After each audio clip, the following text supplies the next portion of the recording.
Evelyne, on vient de voir donc tous les effets, une grande partie des effets possibles à l'aquarelle. Et là, on va faire un exercice, un pas à pas, un pot de personnage, merci, avec des effets. Décris-nous un peu ce qu'on va tester ensemble. On utilise la gomme à masquer, justement, pour masquer le blanc des personnages, parce que comme ça nous permettra une grande liberté de travail avec les couleurs du fond.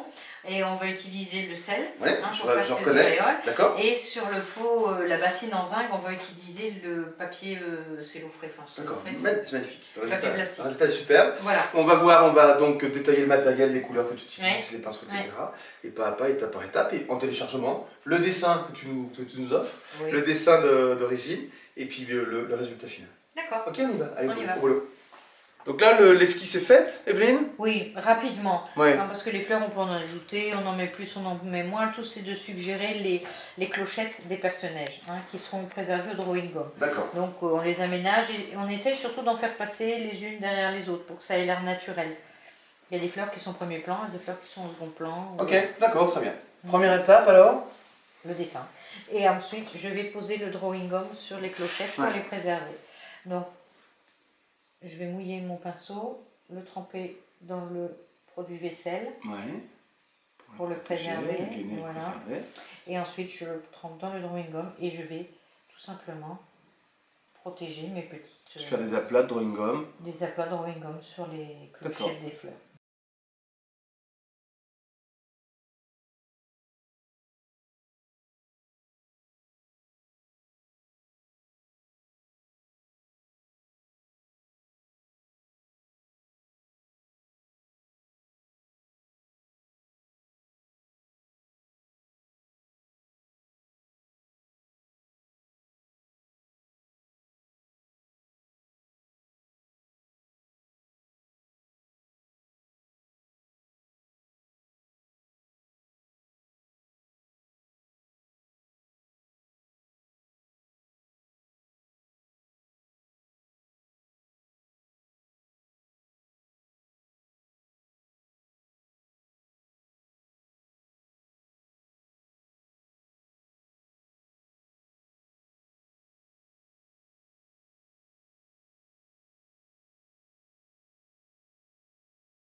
Des conseils, Evelyne, sur cette phase-là? Qu'est-ce qu'il y a? Des gestes à ne pas faire, etc. Tu ne sais pas répéter tout le temps la même chose, ok? Voilà, c'est déjà presque sec. Ne pas mettre en couche trop épaisse. D'accord. C'est important. Pour pas avoir du mal à l'enlever, c'est ça? Voilà, puis pour que ça ne soit pas trop long à sécher. Alors on peut suggérer quelques petites tiges. Donc tout ça, il faut imaginer du blanc derrière. Oui, là on est à l'inverse. On est on peint les aquarelles en foncé et sur un fond blanc. Ce sera l'inverse au final. Donc on peut aussi faire quelques pulvérisations comme ça de drawing gum. On les gainera pas, mais ça anime un petit peu le fond. D'accord, ça le rend moins, d'accord. Voilà. Moins uniforme. On n'abuse pas. Et voilà, maintenant on va laisser sécher. Très bien.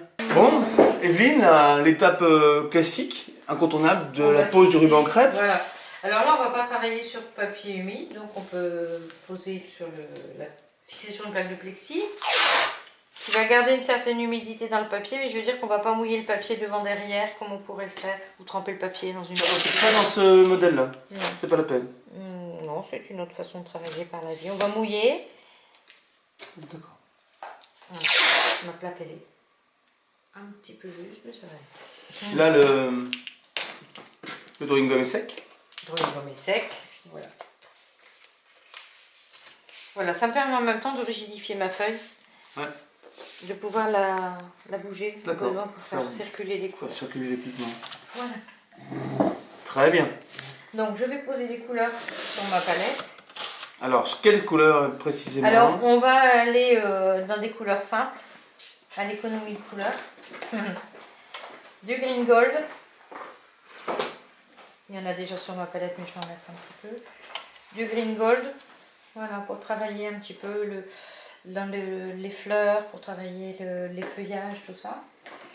Du cramoisi d'alizarine que je vais mélanger au bleu d'entraîne pour avoir ce fond un peu violacé.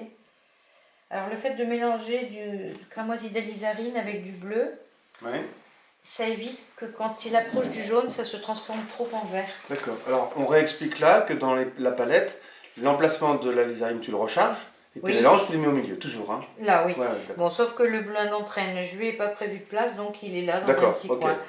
Bon, c'est ma cuisine personnelle. Oh, ouais, d'accord. Mais c'est le même principe, ça reste. Oui. Voilà, et un petit peu... Je veux le jaune transparent. Non. Là. Le jaune transparent. On coupera. Qui va servir à faire la lumière dans le haut. Voilà. Okay. Et il y aura un petit peu de bleu outre-mer que je vais mélanger au green gold pour les ombres des clochettes. Voilà, ensuite il y aura le bleu de Prusse que je mélangerai aussi avec le green gold pour avoir ces verts. Voilà. Qui fait un peu qui fait un ocre pas intéressant. Ouais. Mais qui est magique une fois qu'il est mouillé. Voilà. Quinacridone Gold, hein, son nom l'indique, c'est or quinacridone. Voilà. Donc mon papier est prêt. Avec le drawing gum qui est posé, je vérifie qu'il soit bien sec partout pour ne pas abîmer les poils de mon pinceau. Et je vais mouiller ma feuille. Tu fais du mouille l'ensemble là? Oui. Autour des fleurs et je vais prendre un plus gros pinceau, j'irai plus vite. Voilà. D'accord. Elle a été fixée, donc elle réagit bien. Ouais.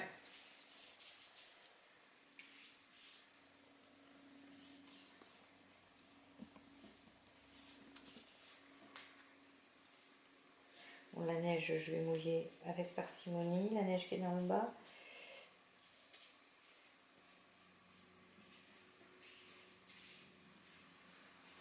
Alors pour voir si mon papier est bien mouillé, pour voir si le papier est bien mouillé, on le met en contre-jour. Vous voyez, là où il brille, c'est qu'il a été mouillé. Les zones mates, c'est là où il n'est pas mouillé. Ça permet de vérifier qu'on n'a pas oublié les petits coins ou on peut les avoir volontairement laissés. Hein, donc maintenant, on peut y aller, on vérifie s'il n'y a pas d'excédent d'eau. Voilà, là on voit qu'il y a un petit peu d'excédent d'eau. On enlève.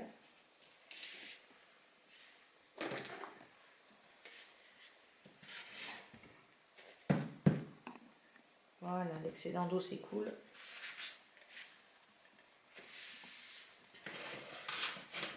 Et on y va. Donc c'est parti. Le jaune transparent qui va se trouver dans la partie... Tu démarres avec ça? Oui, le jaune transparent qui va se trouver dans la partie supérieure de la feuille.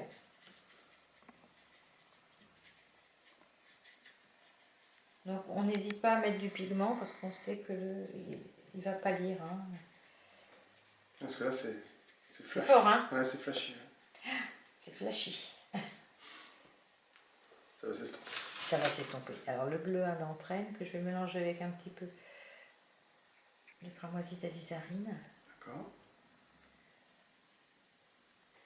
Donc vous mélangez du bleu d'entraîne avec du cramoisi d'alizarine. On en prépare suffisamment pour pouvoir travailler, charger son pinceau.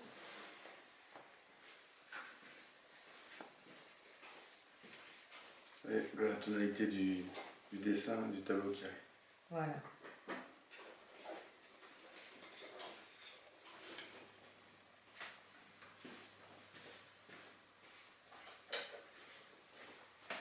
Alors ne pas hésiter à faire tomber du pigment sur la feuille et vous bougez votre feuille pour le faire circuler.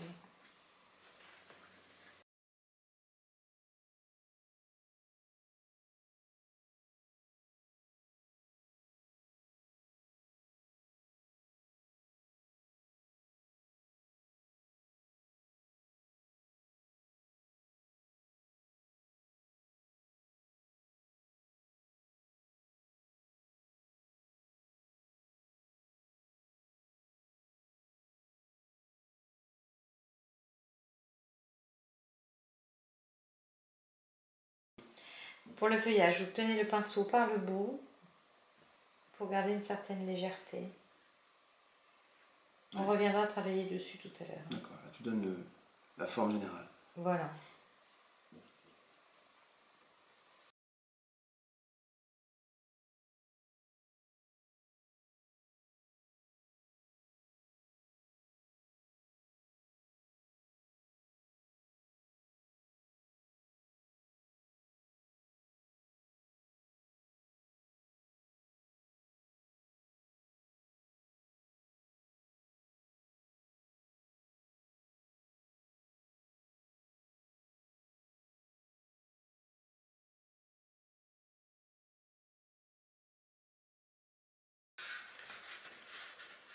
Tu inclines toujours ton travail? Oui, parce que je suis dans le mouillé. Donc, d'accord. Quand je suis dans le mouillé, j'ai besoin d'amener un petit peu de circulation. D'accord, ok.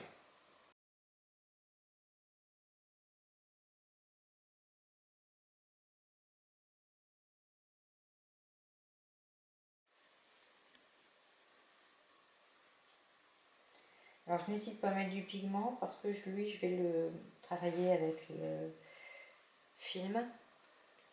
D'accord.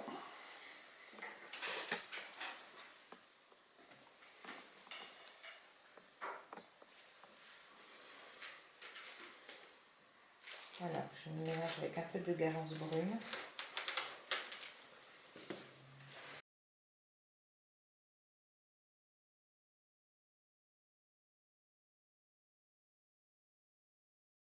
On va poser du film dessus.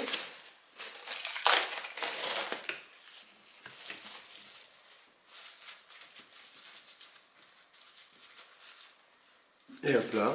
Et un peu aléatoirement, en fait, on laisse, laisse le hasard faire. Ouais, ouais. Comme dans la vie, comme une bassine s'oxyde, etc. Tout ça. Voilà.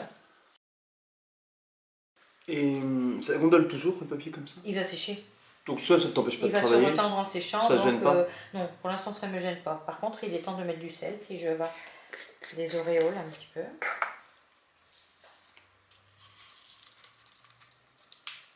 Donc vous saupoudrez de sel, mais pas trop. D'accord. Voilà, vous faites tomber, chaque grain de sel va donner une auréole en séchant, donc c'est joli. Mais il ne faut pas en abuser. Voilà, mais il ne faut pas en abuser. Il ne faut pas que ça bouge, hein, par contre là après. Voilà, par contre là il faut le laisser travailler. Alors Evelyne, on a laissé sécher, et maintenant donc à nous, vas-y. Voilà, donc on découvre un petit peu les effets qui... Voilà, c'est les aléas du papier. Sympa. Voilà. Wow. Donc ça c'est le gros sel. C'est le gros sel qui a fait des étoiles. C'est un nom, ça fait des étoiles, des cristaux. Des étoiles, des cristaux, donc voilà, on peut imaginer que c'est un peu de la neige. Voilà. Là c'est le petit sel, le sel fin? Non, c'est le gros sel, mais comme aussi? Il y avait là tu te souviens tout à l'heure une rigole un petit peu, il y avait plus d'eau, donc ça a plus, bon voilà, c'est les... Le drawing gum il a pris... Alors le drawing gum, et puis le papier qui a fait sur super. La bassine. Voilà. Excellent. Très bien, vas-y. Voilà, donc avant d'enlever le drawing gum, il faudra le nettoyer. Donc je vais le faire tout de suite, comme ça va permettre à ma bassine. On nettoie parce qu'il a pris du pigment il n'a pas fixé, donc on risque de... Il a du pigment qui s'est déposé sur la surface du drawing gum. Ouais. Donc vous l'enlevez ça avec un mouchoir en papier, un petit linge. Sinon on va souiller le blanc. Sinon, quand on va frotter pour enlever le drawing gum, eh ben, cette couleur elle va s'étendre et ça va salir l'aquarelle. Donc avant d'enlever le drawing gum, toujours penser à absorber le... Ça fait des effets sympas, mais c'est pas... Oui, mais bon, c'est pas ce qu'on a besoin. Ça donc là, le drawing gum va être enlevé. Donc il faut nettoyer pour éviter de traîner ça sur l'aquarelle. D'accord. Tu vois, il y en a. Oui. Mais ça, on est passé à la brosse aussi, à la brosse à dents, donc on a projeté le pigment pur, quasiment pur. J'ai pas fait de la brosse à dents, j'ai fait avec mon pinceau. C'est le pinceau? Ouais. Merde, on retourne. Donc là, c'est avec le pinceau, tu as fait du dripping, tu as fait du jet, c'est pour ça qu'on a du pigment pur. J'ai fait des projections.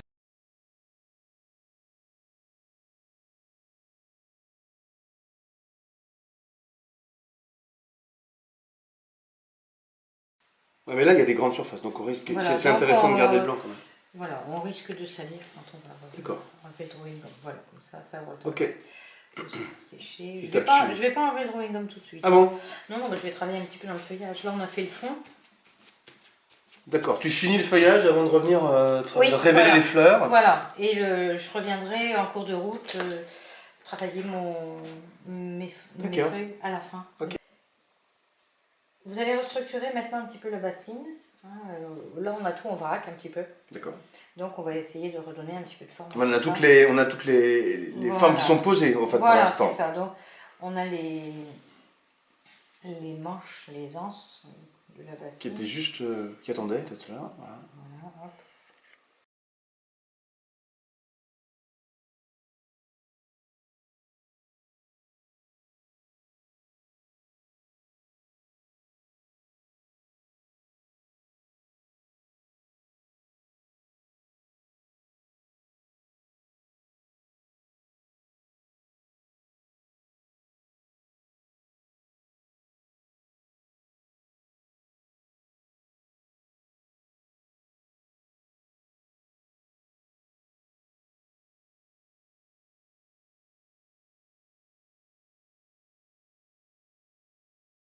sur le bord. Ouais, ouais.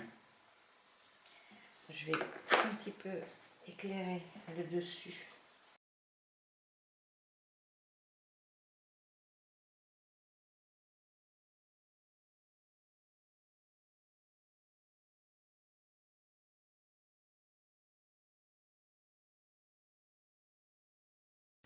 Donc on a le fond là en fait, pour l'instant. Voilà, on a une sorte de base de matière première dans laquelle on va travailler.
Ce qui est excellent, comme il y a une partie qui est humide et l'autre pas, en fait ça diffuse dans l'endroit que tu as choisi. Oui, voilà, le pigment s'en va toujours là où j'ai envie qu'il aille. Hein, c'est bien ça.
Alors je vérifie que mes mains soient propres pour pas les salir.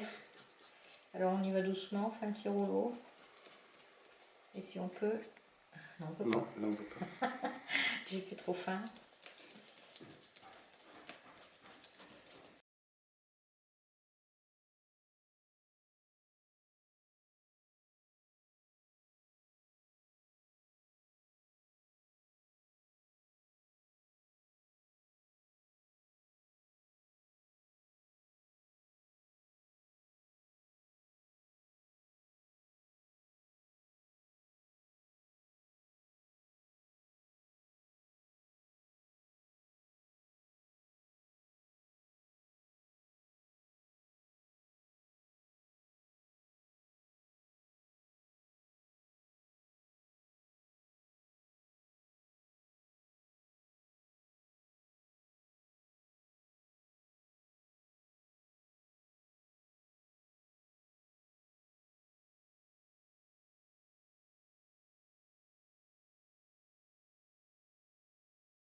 Evelyne. Voilà. Magnifique. On va faire le ménage. Hein. C'est fini? Mais non. Raconte. On va s'occuper des petites fleurs maintenant. Ah alors oui, bon, voilà. c'est un peu du chipotage, hein, l'histoire des petites fleurs, mais il faut les faire. Bah, voilà. En même temps, donc, pour l'instant, c'est voilà, juste des ombres négatives de fleurs, quoi, blanches. Voilà. Donc, on va prendre du green gold. Toujours. Bah oui, on essaye dans une aquarelle de garder une harmonie de couleurs. Ok. De ne pas aller chercher des couleurs un petit peu à droite à gauche. Donc, je vais poser le drawing gum. Refais. Refais. Je la mets. Donc, je pose le green gold. Voilà. Et avec l'autre pinceau, Je diffuse. je fais un petit peu fuser sur la petite feuille.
Comment on sait que c'est terminé? Hein? Ah. Toujours la question qu'on se pose. Hein. Et il faut s'arrêter un peu. Ah oui, pour faire une pause, tu veux dire? Faire une pause, regarder où on en est, regarder de loin, éventuellement dans un miroir, ça marche très bien. Oui, regarder son aquarelle dans un miroir pour voir ce que ça donne, voir si on est content de son travail, s'il n'y a rien qui cloche. C'est bien aussi de le faire avant de commencer l'aquarelle quand on a fait le dessin. Pour s'assurer que il n'y ait pas de faute. Il n'y ait pas d'erreur de perspective ou de construction. Voilà.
Bon, merci Evelyne, bravo, je retourne dans le bon sens. J'ai été obligé de lui arracher l'aquarelle pour qu'on termine. C'est difficile de finir. Oui, il y a plein de petits détails que c'est magnifique, c'est super.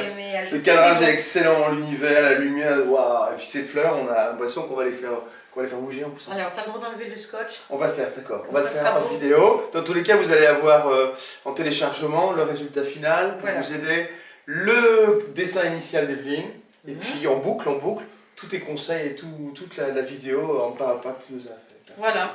C'est magique, c'est super. Bon alors, sur les conseils ou sur les ordres d'Evelyne, reviens, on fait un petit after. On a enlevé le ruban crêpe, c'est magnifique, ça donne effectivement. Ça donne un effet, déjà ça fait une petite marge blanche. Et ça allège. Ça termine, ça allège et ça reconstruit en plus la scène et le décor. Voilà.